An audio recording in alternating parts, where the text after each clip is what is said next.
Nabi Muhammad SAW membuka pintu kepada semua pihak yang ingin nolong orang, yang ingin bantu orang, yang ingin menolak kezaliman. Nabi siap bekerja sama dengan pihak manapun, dengan suku manapun, dengan negara manapun, dengan agama apapun yang mau kerjasama di dalam menolak kezaliman kepada sesama, membantu orang yang kesusahan.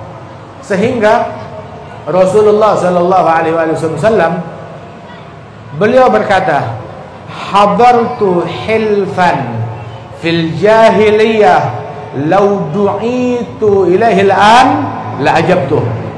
Saya hadir sebuah perjanjian di zaman jahiliyah. Di zaman jahiliyah terjadi sebuah perjanjian namanya Hilfal Fudul linusratil mazlum. Hilfal Fudul namanya untuk membantu orang yang kesusahan, menolong orang yang ditindas dan dizalimi. Saya hadir kesepakatan tersebut, aliansi kesepakatan antar aliansi untuk menolong orang yang terzalimi, yang diganggu, yang kesulitan. Nabi bilang, itu dulu puluhan tahun yang lalu saya ingat saya hadir di zaman jahiliyah. Kalau sekarang nih, setelah Islam, setelah hijrah, setelah jihad, sekarang ini saya diajak untuk turut andil dalam kesepakatan semacam itu, saya siap. Saya siap bekerja sama. Kenapa? Sebab peran menjaga keamanan, peran semua orang. Siapa yang mau andil jaga keamanan, ayo. Siapa yang mau andil jaga kerukunan, ayo. Siapa yang mau andil menegakkan kedamaian, keadilan, ayo. Dengan siapapun kita siap bekerja sama. Dan Islam membawa keadilan buat muslim dan non muslim, membawa kedamaian buat muslim dan non muslim, membawa kerukunan buat orang Islam dan non muslim. Itu yang dibawa oleh agama Islam. Dan Rasulullah SAW beliau adalah orang yang dari dulu gemar nolong orang yang kesusahan. Bahkan yang ditolong oleh Nabi Muhammad, terkadang tahu siapa? Ini saking Nabi orang yang paling penyayang, itu yang ditolong oleh Nabi orang yang merangin Nabi Muhammad. Memerangi Rasulullah SAW, orang kafir, dan bukan cuma sekedar kafir, kafir harbi, ikut berperang di dalam memerangi Nabi dan para sahabat. Terus mereka tertangkap, ditawan oleh Nabi Muhammad, ditangkap oleh muslimin dan ditawan. Tahu apa yang Rasulullah SAW atur? Rasulullah mengatur agar para sahabat berbuat baik, menjamu para tawanan perang, tawanan yang merupakan orang kafir dan kafir harbi yang memerangi Nabi Muhammad. Nabi bilang, istausu bil asiri khaira, perlakukan para tawanan dengan sebaik-baiknya, kata Rasulullah sallallahu alaihi wasallam. Dipuji akhlak dan perangai dan kebaikan para ahlul bait, keluarga dan keturunan Nabi. Yang dipuji perangai mereka apa diantaranya? Wa yut'imuna at-ta'ama ala hubbihi miskinan wa yatiman wa asira. Mereka yut'imuna at-ta'am, ngasih makan orang, ngasih orang makan. Dan bukan cuma sembarang makanan, ngasih makan asal-asalan, enggak. Tapi tahu enggak makanan apa yang mereka kasih? Ala hubbihi, firman Allah dalam Al-Quran. Makanan yang mereka doyan, yang mereka suka, makanan yang paling enak yang mereka punya, mereka infakkan kepada orang lain. Bukan yang udah nggak suka terus dikasih orang, bukan yang dia nggak doyan kasih orang. Ini makanan yang dia suka, yang dia doyan, yang dia nanti-nantikan.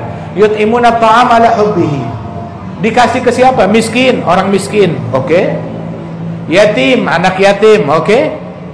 Terus yang ketiga lebih unik lagi. Tahu siapa? Wa asira, tawanan perang. Dan tawanan perang non muslim. Orang non muslim, orang kafir, tawanan perang, yaitu tadi yang memerangi terus kena tangkap, dikasih makanan terbaik untuk mereka. Sampai itu tawanan perang malu, mereka bilang kepada tuan rumah yang mana mereka ditawan di rumahnya, ini makanan enak banget, kita di negeri kita nggak makan seperti ini di kampung kita, dan kamu tuan rumah makanannya nggak seenak ini. Biar makanan yang enak buat kamu, makanan kamu yang gak enak buat saya. Dibilang enggak, kamu titipannya Rasulullah, kamu amanatnya Rasulullah yang diamanatkan kepada kami untuk kami jamu dengan baik. Begini perangainya para sahabat Rasul sallallahu alaihi wasallam.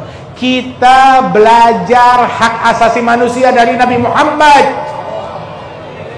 bukan dari Eropa, bukan dari Amerika, bukan dari Barat, bukan dari Timur, yang mana mereka mengklaim hak asasi manusia. Nah terus yang dibunuhi di negara-negara Timur Tengah itu siapa? Yang dibantai di Libya itu siapa? Yang dibunuhi di Yaman itu siapa? Yang dibunuhi di Afghanistan itu siapa? Manusia atau kambing yang dibunuhi? Terus mereka membodohi kita. HAM, hak asasi manusia. Hak asasi manusia mana? Hak asasi manusia di penjara-penjara mereka. Kita nggak bicara tentang penjara yang memenjarakan kaum muslimin, tapi penjara yang di penjaranya mereka nggak ada hak asasi manusia di situ. Apalagi penjaranya politik mereka. Tetapi kita sudah mengenal hak asasi manusia. Kita belajar dari Nabi Muhammad sallallahu alaihi wasallam jerit-jerit hak asasi manusia. Saudara-saudara kita muslimin yang ada di Palestina, yang kedinginan, yang kekurangan makanan, yang gak ada selimut, yang mati membeku, mana hak asasi manusia buat mereka? Gak mau tolong. Kalau kalian gak mau menolong mereka, manusia-manusia tersebut, biarkan orang lain menolong mereka. Ini enggak, diblokade semuanya, nggak boleh ada orang nolong, nggak boleh ada orang bantu. Kita dibodohi dengan slogan-slogan hak asasi manusia, entar ngejerit lagi haknya kaum wanita, entar ada lagi emansipasi kaum wanita, ada lagi haknya anak, hak bumi, haknya binatang, hak ini dan hak itu, semuanya penipuan. Yang mau menipu kita umat Islam dengan slogan-slogan tersebut. Waliyadzubillah min dzalik. Hak asasi manusia yang mereka bilang, emansipasi yang mereka bilang tentang haknya kaum wanita, artinya biarin kaum wanita telanjang, buka-bukaan aurat, dinikmati auratnya oleh orang-orang yang bejat, orang-orang yang jahat. Terus dia bilang ini mengangkat derajat haknya kaum wanita, memerdekakan kaum wanita, memberikan kebebasan kepada kaum wanita. Waliyadzubillah min dzalik. Penipuan terhadap itu semua. Dan jangan kita tergiur, terpancing dengan ajakan-ajakan mereka. Zur semuanya daripada tipuan tersebut. Kita belajar haknya kaum wanita dari Nabi Muhammad. Kita belajar haknya manusia, hak asasi manusia dari Nabi Muhammad. Bahkan Rasulullah sallallahu alaihi wasallam yang dulu ngajarin kepada kita jangan memukul hewan di wajahnya. Hewan, binatang jangan dipukul di wajahnya, apalagi manusia. Hatta hewan aja jangan memukul hewan di wajahnya. Bahkan Rasulullah sallallahu alaihi wasallam di dalam hadis beliau bilang, saat kalian melakukan perjalanan jauh dengan unta atau dengan kuda, jangan tuh ketika lagi beristirahat tetap berada di punggung kuda atau di punggung unta, turun. Berikan kesempatan untuk unta dan kuda beristirahat, turun dari badannya unta.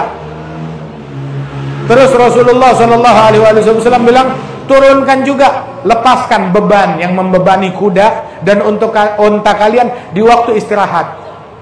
Lepas pelananya, turunkan barang-barang bawaannya, begitu biar itu unta dan kuda beristirahat juga.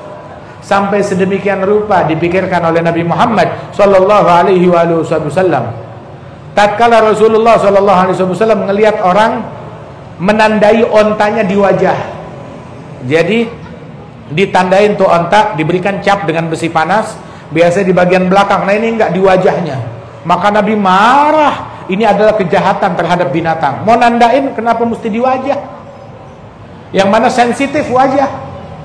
Kenapa ditandainnya di wajah?